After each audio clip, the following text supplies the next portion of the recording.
আসসালামু আলাইকুম। দেখুন একটি ডিভাইস দিয়ে কিভাবে ইলেকট্রিক কাজ পরীক্ষা করা যায়।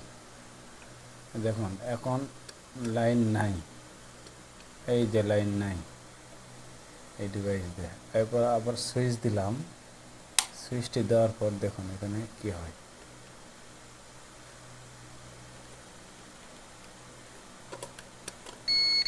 এই যে বিদ্যুৎ, এটা নিউট্রাল, এটা ফেজ, এটা নিউট্রাল। দেখুন আবার সুইচটা অন করে অফ করে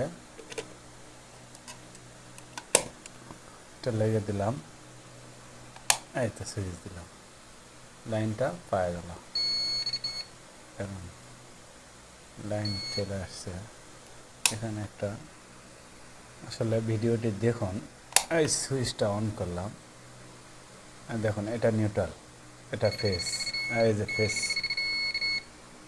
এটা নিউট্রাল, এটা ফেস। ভিডিওটি দেখুন কিভাবে সিগন্যাল ধরে দাদা, এটা কারেন্ট ব্যবহৃত হচ্ছে। এই পাশে দিয়ে, এই পাশে দিয়ে, এই পাশে যা, এই ব্যাটারিটা চার্জ হচ্ছে, এই ব্যাটারি চার্জ হয় এখানে।